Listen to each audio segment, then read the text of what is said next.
আসসালামু আলাইকুম বন্ধুরা, কেমন আছেন আপনারা? আশা করি সবাই ভালো আছেন। আলহামদুলিল্লাহ আমিও ভালো আছি। আবার একটি নতুন ভিডিও নিয়ে আপনাদের সঙ্গে চলে এসেছি মিজানুর রহমান আজারির ওয়াজ। আপনারা যারা যারা মিজানুর রহমান আজারির ওয়াজ শুনতে ভালোবাসেন তারা ফুল ভিডিওটি দেখতে থাকেন, আশা করি ভালো লাগবে। এই তিনটি সাবধানতা নামাজের ব্যাপারে আমাদের বোনদেরকে আমি বিশেষভাবে করলাম। অনেক মহিলারা আছেন সারা জীবন নামাজ পড়েছেন কিন্তু তাদের নামাজ হয় নাই। যে অনেক বোনরা আছেন রাত বিরাত পর্যন্ত, এটা শুধু এই অঞ্চলে নয়, সারা দেশে এই রোগ, যে রাত গভীর রাত পর্যন্ত মোবাইলে টিপাটিপি, টেলিভিশন দেখা দেখি, এগুলা করতে করতে আমাদের রাতের বড় অংশ কেটে যায়। ফজরের নামাজ পড়া হয় না, সন্তানদের পড়তে দেই না, নিজেরা পড়তে পারি না। অনেকে 7টা 8টা বাজে 9টা বাজে ঘুম থেকে উঠেন। আমার বোনেরা আমার, আল্লাহ রাব্বুল আলামিনের কাছে এই নামাজগুলোর জন্য হিসাবদিহি করতে হবে। দুনিয়া চিরকাল থাকার জায়গা না বোনেরা আমার। এই সম্পদ, এই টাকা পয়সা, এগুলা কোলে নিয়ে, এগুলোকে আগলে নিয়ে, এগুলোকে বুকে জড়িয়ে নিয়ে আপনি সারা জীবন থাকতে পারবেন না। বিশ্বাস করুন, আল্লাহ রাব্বুল আলামিনের কাছে আমাদের সবাইকে যেতে হবে। ইন্না লিল্লাহ, নিশ্চয় আমরা সবাই আল্লাহর সৃষ্টি, ওয়া ইন্না ইলাইহি রাজিউন, আর আমাদের সবাইকে আল্লাহর কাছেই ফিরে যেতে হবে। যেহেতু আল্লাহর কাছেই ফিরে যেতে হবে, অতএব আসুন আমরা 5 ওয়াক্ত নামাজের ব্যাপারে ইহতিমাম করি, এর ব্যাপারে গুরুত্ব আরোপ করি। আমরা 5 ওয়াক্ত নামাজকে যথাযথভাবে পড়ার চেষ্টা করি এবং আল্লাহর ভয় অন্তরে জাগ্রত করি। দেখুন, যার এখন যে বয়স আছে, যার বয়স এখন 30 হয়েছে, তিনি চিন্তা করুন আপনার জীবনের মূল সময়টা এখন পার হয়ে যাচ্ছে। মূল সময়টা পার হয়ে যাচ্ছে। আর 10 বছর পর, 40 পার হওয়ার পর আপনি চাইলে অনেক ইবাদত করতে পারবেন না, আপনি চাইলে অনেক নেকামল করতে পারবেন না। শরীরটা দুর্বল হয়ে আসবে, শরীরে নানা রকমের রোগ ব্যাধি শুরু হবে, অজুটা ধরে রাখতে পারবেন না, ঝিমানি আসবে, নানান রকমের অসুবিধা তৈরি হবে। ইবাদতের সময় কিন্তু চলে যাচ্ছে। তখন চোখের পানি ফেলবেন, আফসোস করবেন, কিন্তু ইবাদত আর করতে পারবেন না। এরপর একটা সময় আপনি দেখতে দেখতে দুনিয়া ছেড়ে, সব কিছু ছেড়ে আপনাকে চলে যেতে হবে। এই সম্পদ মানুষ ভাগযোগ করে নিবে, ওয়ারিসরা, ছেলে মেয়েরা, নাতিপুতিরা ভাগযোগ করে লুটপাট করে নিয়ে নিবে, কিন্তু আপনাকে আপনার আমল নামা নিয়েই দুনিয়া থেকে যেতে হবে। অতএব আসুন আমরা 5 ওয়াক্ত নামাজকে সুন্দর করি। যারা ফজরের নামাজ পড়ছেন না বা পড়তে অসুবিধা হচ্ছে, শুনে রাখেন, নবী করিম সাল্লাল্লাহু আলাইহি সাল্লাম বলেছেন, মুনাফিক যারা নামে মুসলমান, আল্লাহর খাতায় মুসলমান না, যারা আল্লাহর খাতায় মুসলমান না, নামে মুসলমান, এদের একটা বড় মার্কা হলো তাদের জন্য 2টা ওয়াক্ত নামাজ পড়া খুব বেশি কঠিন হয়। তার একটা হলো আসর আর একটা হলো ফজর। এই 2 ওয়াক্ত নামাজ যদি কারোর দ্বারা পড়া সম্ভব না হয়, সে অন্যান্য ওয়াক্ত পড়ে কিন্তু এই 2 ওয়াক্ত পড়তে পারে না, তাহলে সে যেন সাবধান হয়, সে যেন সোজা হয়ে বসে, সে যেন আল্লাহর দিকে দৌড়ায় এবং ঈমানকে নবায়ন করে। কারণ নবী করিম সাল্লাল্লাহু আলাইহি সাল্লাম এটাকে বলেছেন যে এই 2 নামাজটা হলো মুনাফিকদের জন্য সবচেয়ে কঠিন, সবচেয়ে ভারী, এটা পড়তে তাদের সবচেয়ে বেশি অসুবিধা হয়। অন্যান্য নামাজগুলো তারা হয়তো পড়ে কিন্তু এই 2 নামাজ পড়তে পারে না। বিধায় আমাদের যাদের ফজরের নামাজ পড়া হয় না বা ফজর নামাজ পড়তে পারি না, বা চেষ্টা করেও আমার দ্বারা বেশিরভাগ সময় ফজর নামাজ পড়া হয় না, মিস হয়, কিংবা পড়ি কিন্তু অনেক কষ্ট হয়, সাধারণত হয় না, একদিন হয়তো 5 দিন হয় না, এবং সময় মতো হয় না, সকালে 8টা 9টায় উঠে নামাজ পড়েন, মনে রাখবেন আমাদের জন্য এটা অ্যালার্মিং, যেটা শয়তানের ওয়াসওয়াসার কারণে, কুমন্ত্রণার কারণে আমরা মুনাফিকদের কাতারে চলে যাচ্ছি কিনা। অতএব আমার মা বোনদের প্রতি আমার উদাত্ত আহ্বান থাকবে, 5 ওয়াক্ত নামাজ ঠিক করুন, আপনার অন্য সব আল্লাহ তাআলা ঠিক করবেন। ইন্নাস সালাতা তানহা আনিল ফাহশাই ওয়াল মুনকার, নামাজ মানুষকে অশ্লীল এবং অন্যায় কাজ থেকে বিরত থাকবে, এটা সেই চেষ্টা করবেন। সেই সাথে মা বোনদের একটা বড় ধরনের রোগ হলো তাড়াহুড়া করে নামাজ পড়া। এই রোগটা পুরুষদের মধ্যেও আছে, কিন্তু তুলনামূলকভাবে আমাদের মা বোনদের মধ্যে বেশি দেখা যায়। লম্বা সময় নিয়ে খুব ধীরস্থিরতার সাথে সূরা ফাতিহা পড়বেন, এরপরে সুন্দর করে বিসমিল্লাহির রহমানির রহিম পড়ে একটা সূরা মিলাবেন আস্তে আস্তে, এরপরে আল্লাহু আকবার বলে শ্রদ্ধার সাথে, আল্লাহ সবচেয়ে বড়, আল্লাহ সবচেয়ে মহান, অন্য কোনো চিন্তা যেন মাথায় না আসে, এটি ভেবে এরপরে রুকুতে যাবেন। রুকুতে গিয়ে পিঠ সোজা করে রুকুতে গিয়ে তারপরে এবার তাসবিহ পড়বেন, সুবহান রাব্বিয়াল আযীম, মুহাব্বতের সাথে আমার মহান রবের পবিত্রতা জ্ঞাপন করছি, সুবহান রাব্বিয়াল আযীম, আমার মহান রবের পবিত্রতা জ্ঞাপন করছি, সুবহান রাব্বিয়াল আযীম, আমার মহান পালনকর্তার পবিত্রতা জ্ঞাপন করছি। এভাবে আস্তে আস্তে তাসবিহ নিবেদন করে এরপর আস্তে আস্তে আবার রুকু থেকে উঠে সোজা হয়ে দাঁড়াবেন টান হয়ে। এরপর আবার আস্তে আস্তে আপনি আল্লাহু আকবার বলে সিজদায় যাবেন। খুব ধীরে ধীরে সিজদায় গিয়ে লম্বা সময় নিয়ে, যত বেশি লম্বা সময় দিতে পারেন তত ভালো, তত বেশি আপনার নামাজ সুন্দর হবে। সুবহান রাব্বিয়াল আলা, আস্তে আস্তে পড়েন, তাড়াহুড়া না। এরপর আবার সুবহান রাব্বিয়াল আলা, আবার একটু সময় নিয়ে সুবহান রাব্বিয়াল আলা, আমার সর্বোচ্চ সর্বমহান আল্লাহ রাব্বুল আলামিন রব যিনি আমার পালনকর্তা, যার হাতে আমার জীবন মরণ রিজিক সবকিছু, তার জন্য পবিত্রতা জ্ঞাপন করছি। এভাবে তাসবিহ পেশ করে এরপরে আস্তে আস্তে আল্লাহু আকবার বলে বসেন। বসে আবার দোয়া পড়েন, রব্বিগফিরলি ওয়ারহামনি ওয়াহদিনি ওয়াআফিনি ওয়ারফানি ওয়াজবুরনি ওয়ারযুকনি। আপনি দোয়াগুলো আস্তে আস্তে পড়েন, এরপরে আবার সিজদায় যান। এভাবে ধীরস্থিরতার সাথে নামাজ পড়েন। আমাদের মা বোনদের বেশিরভাগই নামাজ পড়েন কিন্তু হুলস্থুল করে। যারা নামাজ পড়েন দেখা যায় খুব তাড়াহুড়া করে নামাজ পড়েন। মনে রাখবেন, তাড়াহুড়া করে যে নামাজ পড়ে নবী করিম সাল্লাল্লাহু আলাইহি সাল্লাম বলেছেন সে হলো সবচেয়ে নিকৃষ্ট চোর। কারণ রুকু সিজদা সে চুরি করে, এমনভাবে দেয় মনে হয় যে সে ফাঁকি দিতে চাচ্ছে, তাড়াহুড়া করে কোনো রকম পার করে চলে যেতে চাচ্ছে। এই জন্য নবী সাল্লাল্লাহু আলাইহি সাল্লাম বলেছেন সবচেয়ে নিকৃষ্ট চোর হলো এই রুকু সিজদা যে চুরি করে সে মহিলা। ঠিক একইভাবে সে পুরুষ বা মহিলা যেই হোক।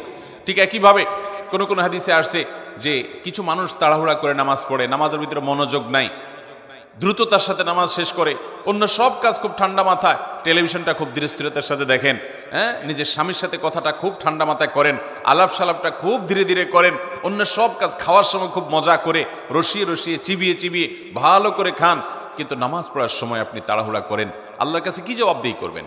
এই নামাজ, যে নামাজের হক আদায় করা হয় না, এই নামাজটা কোনো কোনো ক্ষেত্রে আল্লাহ পর্যন্ত পৌঁছবে না। এটা ময়লা কাপড় চোপড় যেরকম পেঁচিয়ে নিক্ষেপ করা হয়, এরকম নামাজের মুখের দিকে নিক্ষেপ করা হতে পারে। এই জন্য আমার মোহতারাম বোনেরা, আপনাদেরকে বলছি, মোহতারামা বোনেরা, আপনাদের নামাজগুলোকে, আমাদের নামাজগুলো আমাদেরকে সুন্দর করতে হবে। খুব ধীরে ধীরে নামাজ পড়বেন এবং লম্বা কেরাতে, লম্বা রুকুতে, লম্বা সিজদাতে নামাজ পড়বেন। তাড়াহুড়া করবেন না, আল্লাহর মহব্বতের সাথে নামাজ পড়বেন এবং সময় মতো নামাজ পড়বেন। আমাদের মা বোনদের একটা বড় ত্রুটি হলো যে বেশিরভাগ মা বোনরা গৃহস্থলী কাজকর্মে ব্যস্ত থাকার কারণে জোহরের নামাজটা প্রায় আসরের কাছাকাছি যায় পড়ে। কারণ রান্না বাড়া শেষ করে ছেলে মেয়েদেরকে খাওয়ানোর পর, তাদেরকে গোসল টোসল দেওয়ানোর পর, নিজে গোসল টোসল করে সব গোছায়ে সামলায়ে তারপর তিনি দেখা যায় নিজে নামাজ পড়তে যান। ততক্ষণে দেখা যায় 3টা বেজে যায়, সোয়া 3টা বেজে যায়, অনেক সময় আসরের ওয়াক্ত হয়ে যায়, আসর ওয়াক্তের কাছাকাছি হয়ে যায়। এটা খুবই ভয়াবহ একটা বিষয়। অনেক মহিলা আছে আমাদের দেশে যে সারা জীবন তাদের জোহরের নামাজটা হয় একেবারে শেষ ওয়াক্তে। মনে রাখবেন, নবী করিম সাল্লাল্লাহু আলাইহি সাল্লামকে জিজ্ঞাসা করা হয়েছিল সবচেয়ে উত্তম নামাজ কোনটা, সবচেয়ে উত্তম আমল কোনটা? তিনি বলেছেন আস-সালাতু লি আউয়ালি ওয়াক্তিহা, ওয়াক্ত হওয়ার পর শুরুর দিকে নামাজ আদায় করা, এটা হলো সবচেয়ে উত্তম আমল। অতএব আপনারা এই আমলটার ব্যাপারে খুব বেশি যত্নশীল থাকবেন, খুব বেশি মনোযোগী হবেন এবং আল্লাহর জন্য নামাজকে সুন্দর করবেন। আল্লাহ তাআলা আপনাদেরকে সেই তৌফিক দান করুন। সেই সাথে নামাজের ব্যাপারে আমাদের মা বোনদেরকে একটি বিষয় আমি সাবধান করতে চাই, সেটা হলো যে আপনারা অনেকে নামাজ পড়েন কিন্তু নামাজের একটা ফরজ হলো সতর ঢাকা। এই সতর ঢাকাতে আপনাদের প্রচুর পরিমাণে ত্রুটি থাকে। নামাজের জন্য যে সতর ঢাকতে হবে সেটা হলো পুরুষরা তো নাভি থেকে হাঁটু পর্যন্ত ঢাকতেই হবে, সেই সাথে কাঁধের উপরে কাপড় থাকতে হবে। হাদিস থেকে বোঝা যায় পরিষ্কারভাবে মূল হলো নাভি থেকে হাঁটু, এইটুকু হলো সতর। পাশাপাশি কাঁধের উপর রাখাটা পুরুষদের জন্য আপনার কর্তব্য, কিন্তু মূল সতরের বাইরে। কিন্তু মহিলাদের জন্য সতর হলো একেবারে মাথা থেকে পা পর্যন্ত। নামাজের সময় পুরো শরীর তাদের ঢেকে নামাজ পড়তে হবে, শুধু মুখমণ্ডল, চেহারাটা খোলা থাকবে, 2 হাতের কবজি খোলা থাকবে এবং পায়ের পাতার তলার অংশ এটি খোলা থাকবে। এছাড়া পুরো শরীর তাদেরকে ঢেকে রাখতে হবে, এমনকি গলা, পিঠ, বুক এবং কাঁধ এবং হাতের যে গোছা আছে সেটা, কনুই টনুই, এগুলা সব, এমনকি মাথার চুল, এগুলা সবগুলা কিন্তু ঢাকতে হবে। আমাদের অনেক মহিলারা আছেন, অনেক মা বোনরা আছেন, মা চাচিরা আছেন, যারা দেখা যায় এখনো আপনার শাড়ি পরে নামাজ পড়েন, তার উপরে কোনো ওড়না পড়েন না। আপনি শাড়ি পরে নামাজ পড়েন কিন্তু তার উপর আপনাকে একটা বড় ওড়না বা কিছু দিয়ে আপনার পুরো শরীরকে ঢাকার চেষ্টা করতে হবে। শুধু শাড়ি পরে নামাজ পড়লে আপনার হাতের কোনোই দেখা যাবে, আপনার পেট বা পিঠের বা কিংবা কাঁধের কিছু অংশ আপনার দেখা যেতে পারে, চুলগুলা বের হয়ে যেতে পারে। যদি আপনার পুরো নামাজ জুড়ে এরকম শরীরের সমস্ত অঙ্গ প্রত্যঙ্গ খোলা থাকে, আপনার নামাজ হবে না। অনেক মহিলারা আছেন সারা জীবন নামাজ পড়েছেন কিন্তু তাদের নামাজ হয় নাই। অতএব আমাদেরকে মনে রাখতে হবে, মাথা থেকে পা পর্যন্ত মহিলারা নামাজের জন্য পুরো শরীরকে ঢেকে নামাজ পড়বেন, এটি তাদের জন্য ফরজ। এটি না হলে তার ফরজ তরক হবে, নামাজই হবে না। বিধায় এই 3টি সাবধানতা নামাজের ব্যাপারে আমাদের বোনদেরকে আমি বিশেষভাবে করলাম। আর যারা বয়সে অনেক তরুণী আছেন, আমাদের অনেকে আছেন নামাজের গুরুত্ব এখনো বুঝি না। দেখুন, আল্লাহ রাব্বুল আলামিনের কাছে আমাদের সবাইকে চলে যেতে হবে, খুব দ্রুততার সাথে চলে যেতে হবে। আমরা কেউ এখানে থাকতে আসি নাই, জিন্দিগি পার হয়ে যাচ্ছে। বিধায় এই ফরজ নামাজকে আমরা খুব গুরুত্বের সাথে পড়বো ইনশাআল্লাহ। দ্বিতীয়ত যে নসিহা থাকবে তা হলো আল্লাহ রাব্বুল আলামিনের কাছে নারী হিসাবে আপনাদের একটা বিশেষ জবাবদিহিতা আছে, সেটা হলো আপনি কতটা পর্দা পশিদা করেছেন।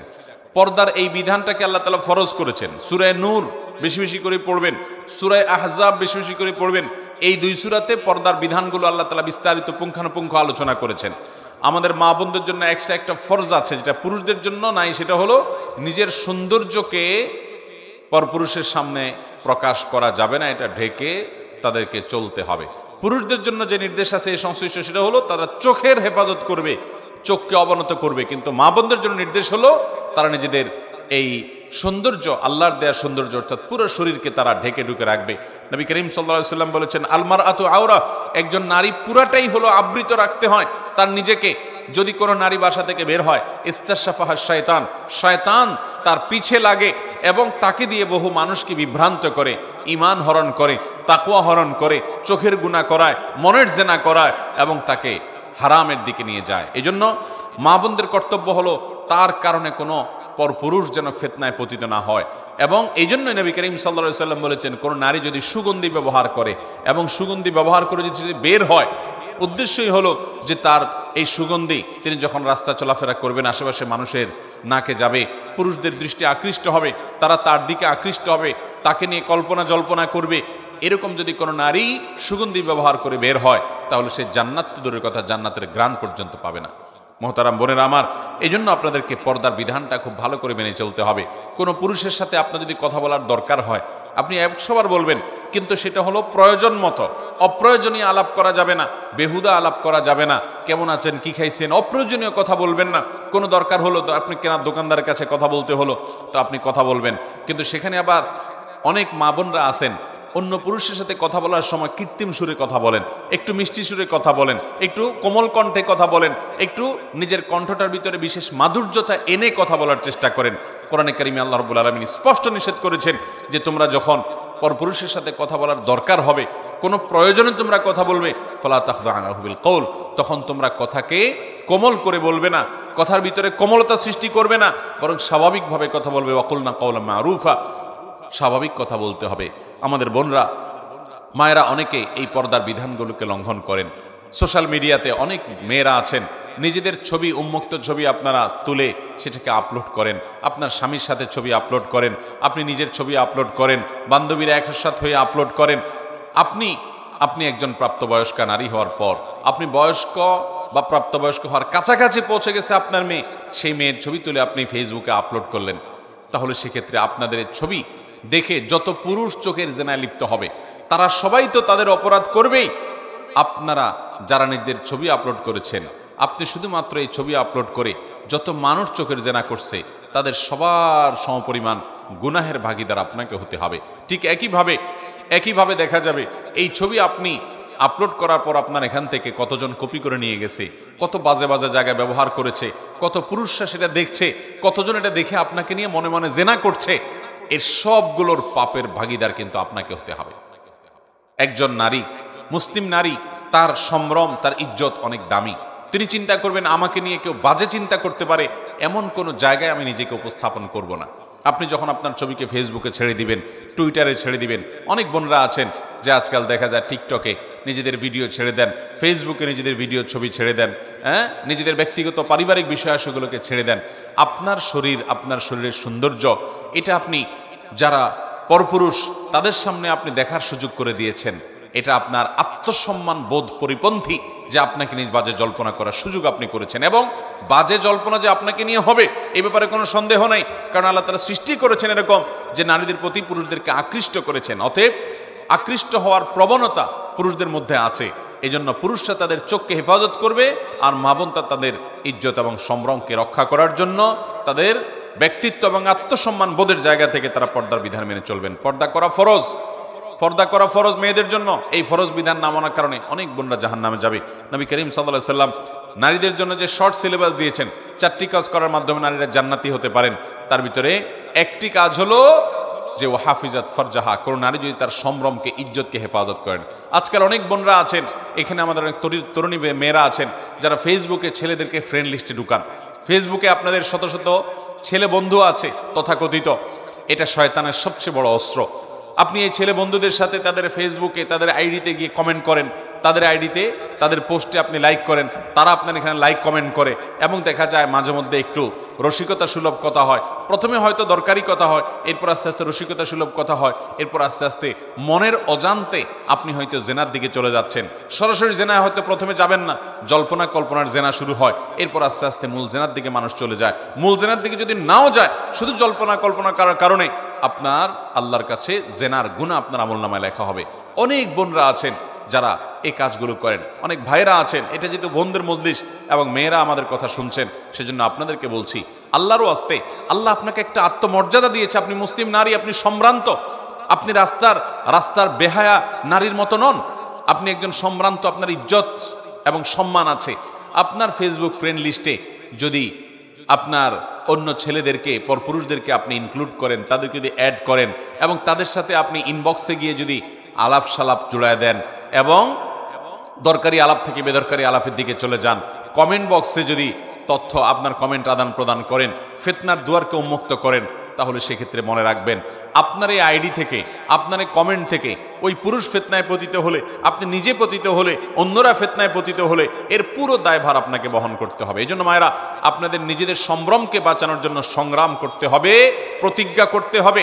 এবং মনে রাখবেন, এই যুগে আল্লাহর সবচেয়ে বড় নেককার বান্দি রাবেয়া বসরি যদি কেউ হতে চায়, ইমরাতে ইমরানের মতো, ইমরাতে ইমরানের মতো, অথবা ইমরানের মেয়ে মারিয়ামের মতো, অথবা ফেরাউনের স্ত্রী আসিয়ার মতো নেককার, আয়েশা রাদিয়াল্লাহু তাআলার মতো নেককার নারী যদি কেউ হতে চায়, তার জন্য সর্বপ্রথম এবং প্রধান পদক্ষেপ হলো, অন্যতম পদক্ষেপ হলো, ঈমান এবং সাধারণ নেকামলের পর তার ইজ্জতকে হেফাজত করতে হবে, পর্দা মানতে হবে। আজ আমাদের পর্দার বিধানটা নাই। দেখা যায় মার বয়স 40, 45, 50 পার হয়ে গেছে, তারপর তিনি বোরকা পরেন, অথচ তার 15 বছর 20 বছরের মেয়েটাকে তিনি বোরকা পরান না।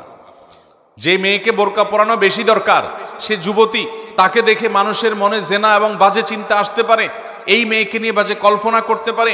এই জায়গা থেকে তার সৌন্দর্যকে বেশি ঢেকে ঢুকে রাখা দরকার, পর্দার মধ্যে রাখা দরকার।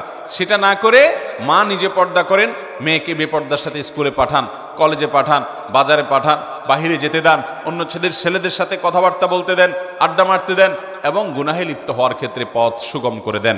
এই ব্যাপারে আমাদেরকে আল্লাহর কাছে জবাবদিহি করতে হবে। অতএব মা বোনরা, আপনাদের জন্য আমার দ্বিতীয় নসিহা হলো, অবশ্যই পর্দা পশিদা রক্ষা করে চলবেন, নিজের ইজ্জত সম্ভ্রমকে হেফাজত করবেন, কোনো পরপুরুষের সাথে বেহুদা আলাপ সালাপে লিপ্ত হবেন না, এবং নিজেদের ফেসবুক যারা ব্যবহার করেন, প্রোফাইলগুলোকে যথাসম্ভব লক করে রাখবেন, যাতে করে আপনার পরিবারের পুরুষ একান্ত আপনার মাহরাম ছাড়া আর বাকি পুরুষরা যেন আপনার সাথে অ্যাড হতে, যুক্ত হতে না পারে।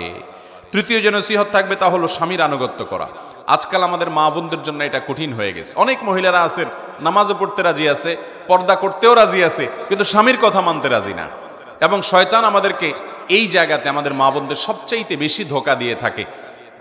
তথাকথিত নারীবাদীরা আমাদের মা বোনদেরকে উস্কে দেয় যে না, নিজের কথা মতো চলতে হবে, স্বাধীন মতো থাকতে হবে। ভাইরা আমার, বোনেরা আমার, অবশ্যই স্বাধীনতা আপনাকে ইসলাম দিয়েছে, কিন্তু প্রত্যেকটা স্বাধীনতার একটা সীমানা আছে, একটা নির্দিষ্ট ডেফিনেশন আছে। আপনি যদি স্বাধীনতার নাম দিয়ে আপনার স্বামীর নির্দেশকে লঙ্ঘন করেন, তাকে পাত্তা না দেন, তাকে তোয়াক্কা না করেন, তাকে ইজ্জত না করেন, তাহলে সেক্ষেত্রে আল্লাহর কাছে আপনি অপরাধী হিসাবে বিবেচিত হবে। এটা আপনার দুনিয়াকেই শেষ করবে, আখিরাত তো পরেই। মনে রাখবেন, যারা এই সমস্ত কথার সবক দেয় আমাদের মা বোনদেরকে যে নারীরা নিজের মন মতো চলবে, তথাকথিত স্বাধীন হবে, সেই মানুষগুলোর দেশের দিকে তাকান, ইউরোপ আমেরিকার দিকে তাকান, একটা দেশও পাবেন না যেই দেশে মেয়েরা মুসলিম পরিবারগুলোর মতো, মুসলিম দেশগুলোর মতো সুখে আছে। তাদের জীবনে দেখা যায় যে পরিবার বলতে, পারিবারিক জীবন বলতে কোনো জিনিস পাওয়াটা সোনার হরিণ হয়ে যাচ্ছে দিন দিন। কারণ সেখানে ভোগটাই মুখ্য হচ্ছে, স্বামী স্ত্রীর মধ্যে কোনো বন্ডিং থাকছে না, কোনো সম্পর্ক থাকছে না। মুসলিম পরিবারে, মুসলিম দেশগুলোতেও নারীর প্রতি কম বেশি অবিচার হয়, কিন্তু এরপরও দেখা যায় মুসলমানদের সমাজে স্বামী স্ত্রীর মধ্যকার যে ভালোবাসা, যে হৃদ্যতা, যে সৌহার্দ্য, যে সম্প্রীতি, যে আন্তরিকতা, এটা অমুসলিমরা কল্পনাও করতে পারে না। আল্লাহর বিধানের মধ্যেই কল্যাণ। আপনার কাছে মনে হতে পারে আপনার স্বামী, তার কোনো কথা আপনার ভালো লাগে না, সে হয়তো আপনার চাইতে কম বুঝে, হয়তো সে অনেক ক্ষেত্রে হয়তো পিছিয়ে আছে, তারপরও সে যদি আল্লাহর আদেশের বাইরে আপনাকে কিছু না বলে, খারাপ কোনো নির্দেশ যদি না করে, তাহলে সেক্ষেত্রে আপনি তার কথা মানবেন। সংসারের বিষয়ে স্বামীর সাথে বেশি তর্ক করতে যাবেন না, এটা তার বিষয়। সে কিভাবে উপার্জন করবে, বিশেষ করে হালাল উপার্জনের ক্ষেত্রে সে কোন পথে যাবে না যাবে, কোন ব্যবসা করবে না করবে, কাকে কি দিবে না দিবে, এসব বিষয়ে খুব বেশি মাথা ঘামাতে যাবেন না। আমাদের অনেক বোনরা আছেন এগুলো নিয়ে অনেক বেশি মাথা ঘামিয়ে সংসারে অশান্তি সৃষ্টি করেন, স্বামীর অবাধ্য হয়ে যান।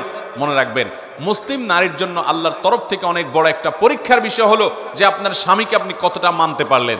আমি বহু নারীর কথা জানি যারা তাহাজ্জুদের নামাজও পড়ে, যারা নফল নামাজ রোজাও রাখে, যারা আইয়ামে বীজের রোজা রাখে, যারা সোম বৃহস্পতিবার নফল রোজা রাখে, যারা নিয়মিত কোরআন তেলাওয়াত করে, নিয়মিত তাসবিহ তাহলিল করে, জিকির আজকার করে, সবই ঠিক আছে, কিন্তু স্বামীর সাথে সারাদিন বাদাবাদি, স্বামীর সাথে সারাদিন তর্ক করবে, স্বামীকে মেনে চলবে না। কোন এক সালাফ এর স্ত্রী বলেছিলেন, আমরা আমাদের স্বামীদেরকে আগের যুগের মানুষ রাজাদেরকে যেরকম সম্মান করতো ওই রকম সম্মান করতাম। অতএব আমার মা বোনরা, আপনাদের জন্য এটা আল্লাহ তাআলার তরফ থেকে একটা অ্যাসিড টেস্ট, একটা অগ্নি পরীক্ষা।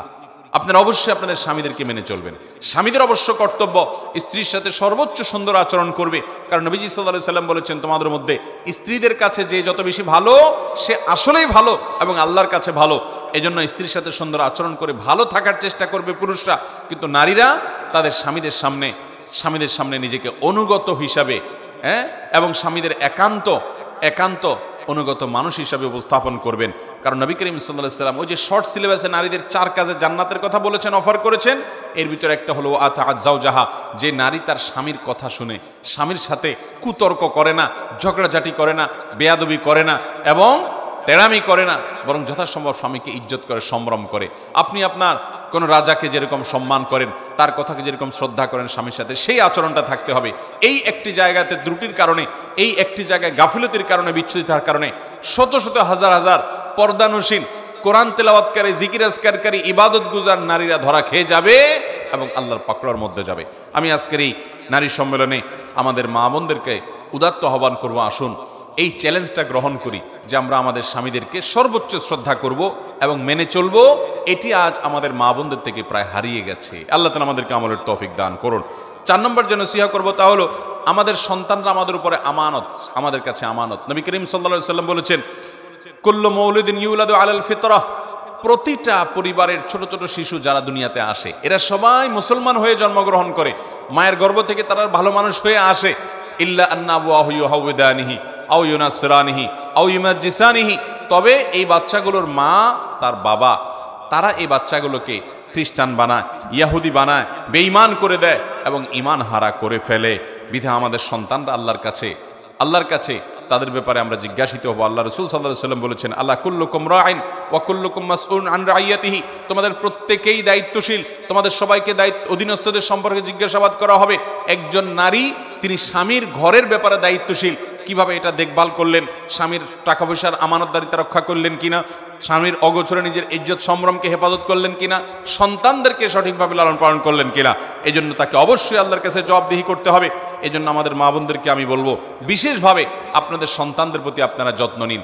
ছেলে হোক মেয়ে হোক, অবশ্যই তাদেরকে 7 বছর বয়স হওয়ার সাথে সাথে নিজে নামাজ পড়ুন, সুন্দর করে তাদের সামনে তাদেরকে নামাজ দেখান এবং নামাজ শেখান, নামাজ পড়তে উদ্বুদ্ধ করুন, কোরআনটা শুদ্ধ করে পড়তে শেখান, তাদের সামনে কোরআন তেলাওয়াত করুন, মোবাইলের নেশা ছেড়ে দেন, কোরআন হাতে নেন, আপনি নিজে কোরআন পড়েন, তাদেরকে কোরআন পড়তে উদ্বুদ্ধ করেন, কোরআন পড়তে উৎসাহিত করেন। যদি কন্যা সন্তান হয় তাহলে সেক্ষেত্রে তাকে 8, 9, 10 বছরের কাছাকাছি বয়স গেলেই তখন থেকে তাকে পর্দা বুঝান। কেন পর্দা করতে হবে? একজন নারী তার সম্ভ্রম, তার ইজ্জত, তার আত্মসম্মান, আত্মমর্যাদার জায়গা থেকে তাকে নিয়ে কাউকে বাজে চিন্তা করতে দিবে না তিনি, এই জায়গা থেকে, এবং সমাজে মানুষের ফিতনার কারণ হবেন না তিনি, তার কারণে কেউ বিপদগামী হবে না, কোনো যুবক, কোনো তরুণ। সেই জায়গা থেকে আল্লাহর ফরজ নির্দেশ মানতে গিয়ে তিনি পর্দা করবেন। আল্লাহ বলেছেন, ওয়ালা ইউবদিনা যিনাতাহুন্না, নারীরা তাদের সৌন্দর্যকে প্রকাশ করবে না, ইল্লা মা যারা মিনহা, কিন্তু পর্দা করার পরও যদি আপনার পর্দার বাহির থেকে প্রকাশিত হয়, অর্থাৎ বাহির থেকে যদি কেউ দেখে সেটা ভিন্ন বিষয়, কিন্তু পর্দা করবে, নিজেকে ঢেকে ঢুকে রাখবে এবং এটার জন্য সে টাইট পোশাক পরবে না। অনেক মহিলারা আছেন যে আজকাল প্রচুর পরিমাণে টাইট পোশাক আশাক পরেন, পুরুষদের মতো পোশাক আশাক পরেন, শার্ট প্যান্ট পরেন। মনে রাখবেন, নবী করিম সাল্লাল্লাহু আলাইহি ওয়াসাল্লাম বলেছেন, লানাল্লাহু আল মুতাশাব্বিহাতু মিনান নিসাই বির রিজাল, ওই মহিলাদের প্রতি আল্লাহ লানত এবং গজব নাজিল হয় যারা পোশাক আশাকে, বেশভূষায় পুরুষের সাদৃশ্য গ্রহণ করে, তারা শার্ট প্যান্ট পরে, টি শার্ট পরে, তারা দেখা যায় পুরুষদের মতো চুল রাখে, তারা পুরুষদের মতো চলাফেরা সব কিছু করে, গেঞ্জি ইত্যাদি পরে বাহিরে ঘুরে বেড়ায়, এগুলো একজন নারীর জন্য হারাম। একইভাবে পুরুষের জন্য হারাম করা হয়েছে, তারা মহিলাদের বেশভূষা ধারণ করবে না। আমার বোনেরা, আল্লাহ তাআলা আপনাদেরকে যে নারী হিসাবে সৃষ্টি করেছেন, এই নারীত্বের মধ্যে আপনাদের সম্মান নিহিত আছে। অনেক মহিলারা পুরুষ হতে চান, পুরুষের মতো হতে চান। আপনি মহিলা হওয়ার পরও পুরুষের মতো পোশাক আশাকে যদি তাদের মতো হতে চান, এটা আপনার নিজের জন্য অপমানের। কেন অপমানের? কারণ আল্লাহ আপনাকে যে নারী হিসাবে সৃষ্টি করেছেন, তার মানে আপনি এটাতে আপনি অপমান বোধ করছেন। আপনি মনে করছেন নারী তুচ্ছ, নারী ছোট, এই জন্য আপনি পুরুষ হওয়ার চেষ্টা করছেন। পুরুষ হওয়ার চেষ্টা করাটা বরং আপনার জন্য অপমানের। আপনার নারীত্বের মধ্যেই আপনার জন্য সম্মান নিহিত আছে, যেটা আমরা এতক্ষণ বলছিলাম। অতএব এই পুরুষদের মতো পোশাক আশাক পরা যাবে না। অনেক মায়েরা আছেন, নিজেরা ঠিকই দেখা যায় যে নারী সুলভ পোশাক আশাক তারা পরছেন, নিজের ইয়াং মেয়েকে দেখা যাচ্ছে প্যান্ট কিনে দিচ্ছেন, টি শার্ট কিনে দিচ্ছেন, গেঞ্জি কিনে দিচ্ছেন। আজকাল দেখা যায় ছোট ছোট মেয়েদেরকে 7 বছর 8 বছর বয়স থেকে তাদেরকে বেহায়াপনা এবং অশ্লীলতার পোশাক আশাক তাদেরকে কিনে দেওয়া হচ্ছে। বাজারেও সেরকম পোশাক আশাক পাওয়া যাচ্ছে, শর্টকাট পোশাক আশাক, ছোটখাটো সংক্ষিপ্ত পোশাক আশাক, অতিরিক্ত পাতলা পোশাক আশাক, অতিরিক্ত টাইট পোশাক আশাক। নবী করিম সাল্লাল্লাহু আলাইহি সাল্লাম বলেছেন, রুব্বা কাসিয়াতিন ফিদ দুনিয়া আরিয়াতুন ফিল আখিরাহ।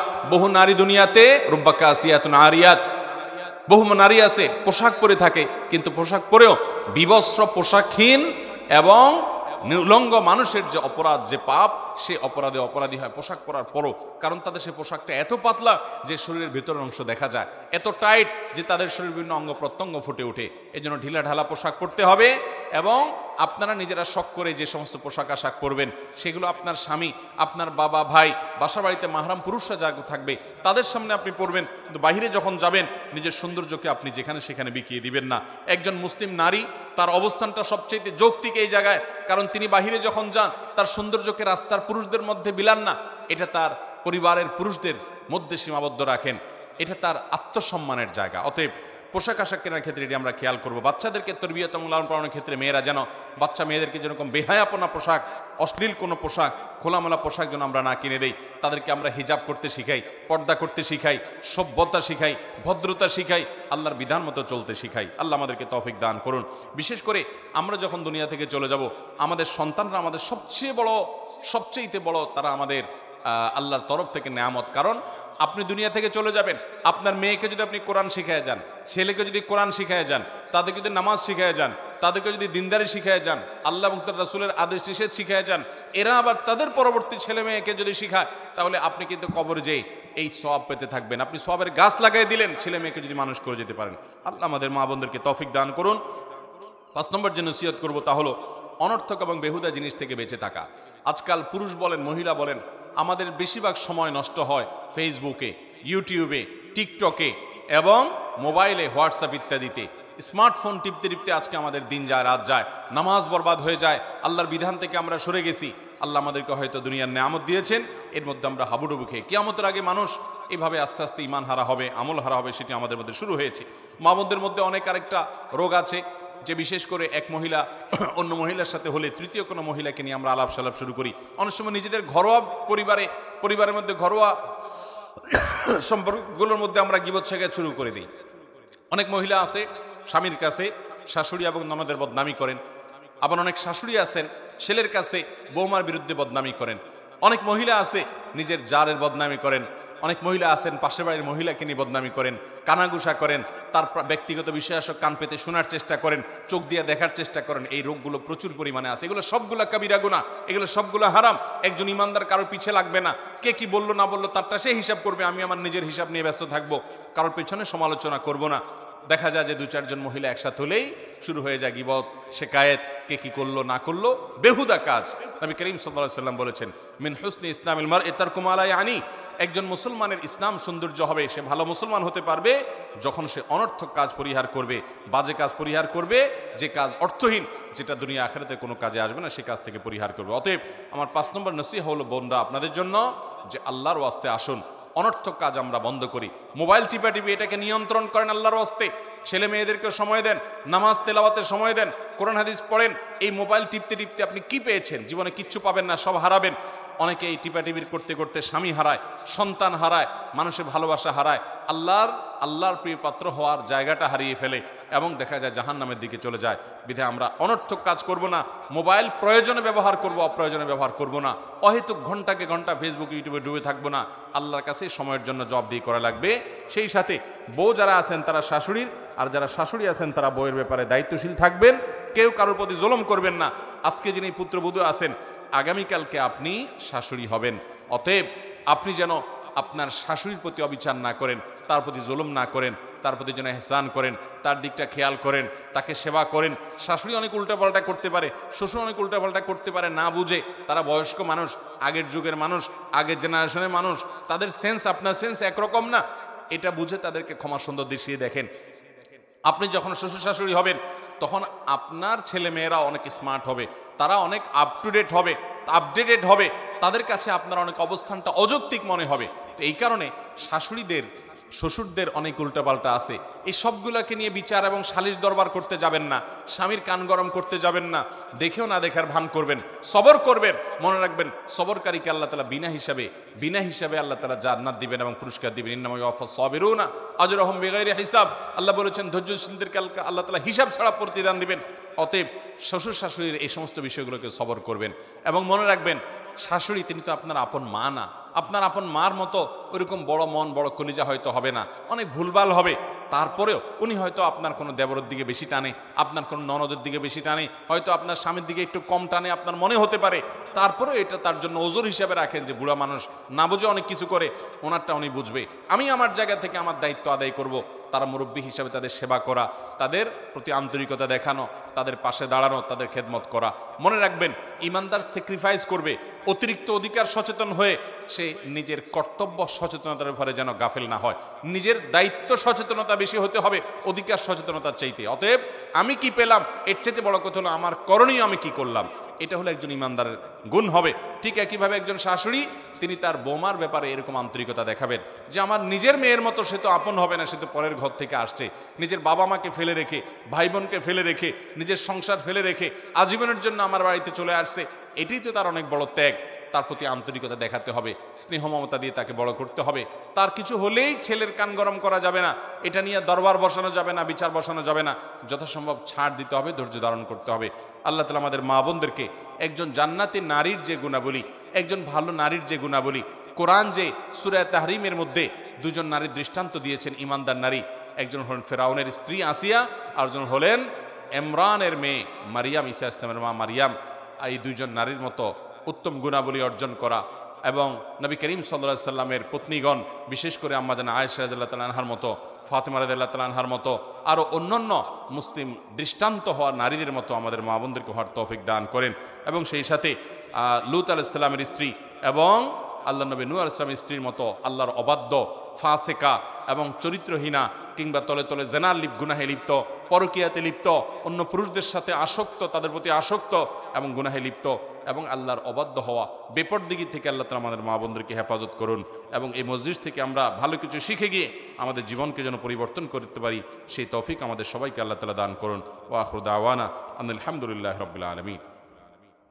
ভিডিওটি ভালো লাগলে একটি লাইক, কমেন্ট ও শেয়ার করে পাশে থাকবেন বন্ধুরা। যারা যারা শেষ পর্যন্ত ভিডিওটি দেখেছেন তাদের জন্য অনেক অনেক ভালোবাসা থাকলো বন্ধুরা। আর নতুন নতুন ভিডিও পেতে চ্যানেলটিকে সাবস্ক্রাইব করে পাশে থাকবেন বন্ধুরা। ভালো থাকবেন, ধন্যবাদ।